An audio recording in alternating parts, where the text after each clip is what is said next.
A coluna de Ciência e Tecnologia dessa semana relembra a vida e a trajetória de Neil Armstrong, o primeiro homem que caminhou na superfície da Lua. Armstrong faleceu num hospital americano no dia 25 de agosto do mês passado, vítima de complicações resultantes de uma cirurgia cardíaca. Foi um final inesperado para uma pessoa que teve três das profissões mais perigosas do mundo. Ele foi piloto de guerra, piloto de provas de aviões supersônicos e astronauta. Ele morreu aos 82 anos, mas deixou uma grande contribuição e jamais será esquecido por todos os voos que ele fez e todas as aeronaves que ele ajudou a desenvolver. Armstrong é esse rapaz sorridente nessa foto aqui, da tripulação da Apollo 11. Ele nasceu em 1930, numa pequena cidade do interior do estado de Ohio, dos Estados Unidos. Era uma cidade do interior, mas tinha um aeroporto, e o menino desde pequeno era fascinado pelos aviões. Era tão fascinado pelos aviões que quando ele tinha 6 anos de idade, o pai dele levou ele para fazer uma viagem num avião desse tipo aqui, o Ford Trimotor.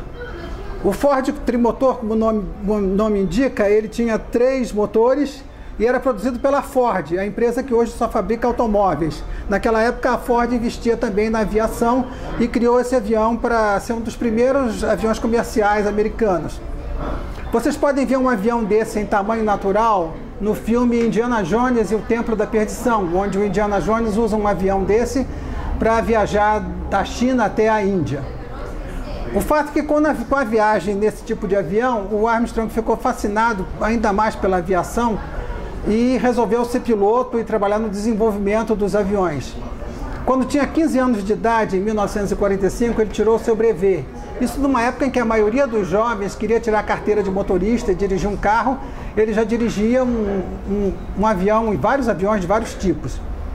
Mas para ele não era suficiente pilotar um avião, ele queria desenvolver aviões melhores e mais rápidos e mais eficientes.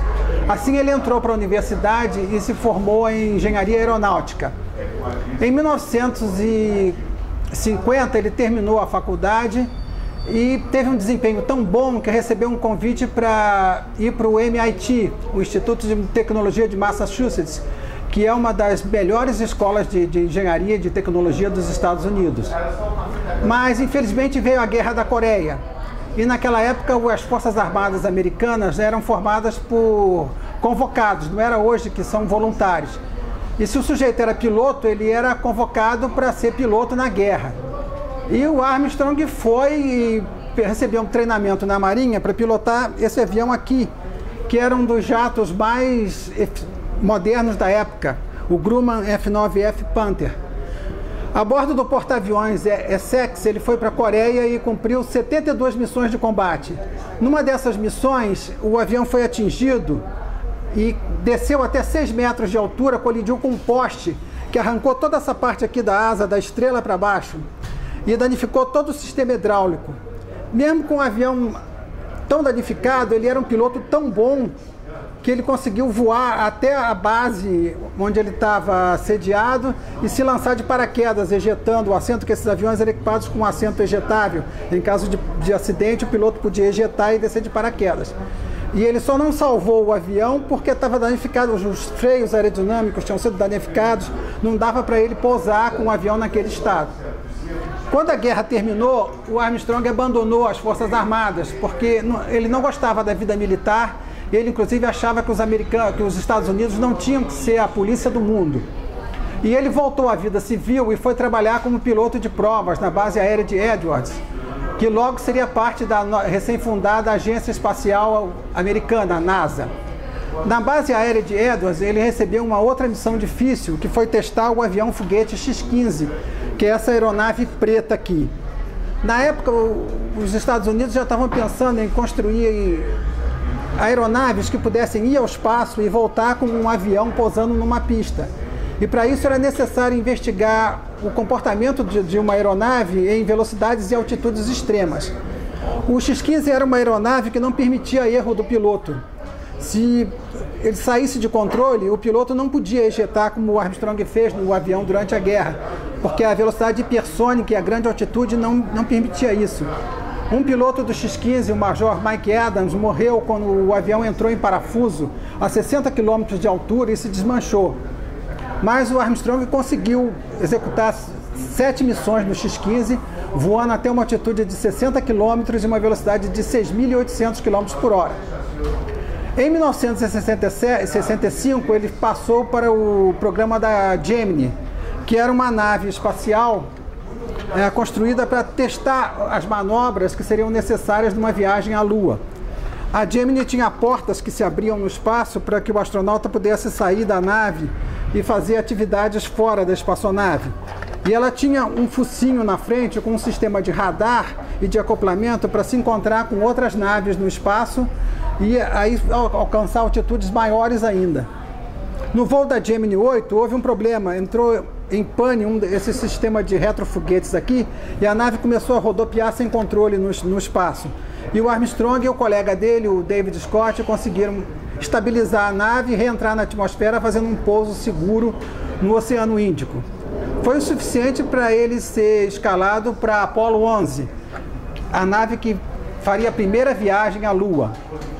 A Apollo 11 era lançada por um foguete Saturno V, que nós temos um modelo aqui, que tinha 3 estágios e era movido por um conjunto de combustíveis, que incluía hidrogênio, oxigênio líquido e querosene. Havia tanta energia nos tanques do Saturno V que ele era chamado de bomba nuclear controlada, porque se ele explodisse na plataforma de lançamento, a explosão seria tão grande quanto de uma pequena bomba atômica tática. A nave espacial Apollo ficava no topo, com um sistema de foguetes para separá-la do Saturno V se houvesse um incêndio ou uma explosão durante o lançamento. A missão da Apollo 11 foi tranquila no começo, mas também teve problemas no final. Quando eles iam pousar na Lua, o computador de bordo que controlava a nave sobrecarregou e começou a dar sinal 111, que era sinal de sobrecarga. E o Armstrong assumiu o comando da nave e dirigiu a espaçonave para um pouso seguro na superfície da Lua, no Mar da Tranquilidade, onde ele desceu a escada, como representa esse bonequinho aqui, e deu os primeiros passos na Lua, junto com seu colega Edwin Aldrin. Nas fotos da caminhada na Lua, as pessoas veem o astronauta Aldrin e não o Armstrong. Aqui é o Aldrin, aqui o Aldrin descendo da nave. Por quê? Porque o Armstrong levava a câmera, uma Hasselblad 35mm, blindada contra as temperaturas e o vácuo lunar. Ele disse a famosa frase, um pequeno passo para um homem, um grande salto para a humanidade, e recolheu amostras que os cientistas usaram para determinar a composição da Lua e também instalou uma série de equipamentos, incluindo sismógrafos e refletores de raio laser, para medir com precisão a distância da Terra à Lua.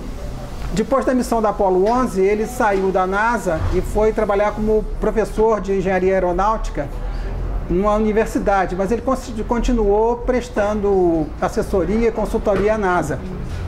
Os voos no X-15 reuniram informação suficiente para que fosse construído um ônibus espacial. E em 1986, quando um ônibus espacial, o Challenger, explodiu, o presidente dos Estados Unidos na época, o Ronald Reagan, chamou o Neil Armstrong para participar da investigação do acidente. E eles concluíram que tinha havido um vazamento aqui nesse motor, que tinha deixado a chama atingir o tanque de combustível, destruindo a nave. Depois disso, a nave foi reprojetada e foi usada para a construção da Estação Espacial Internacional.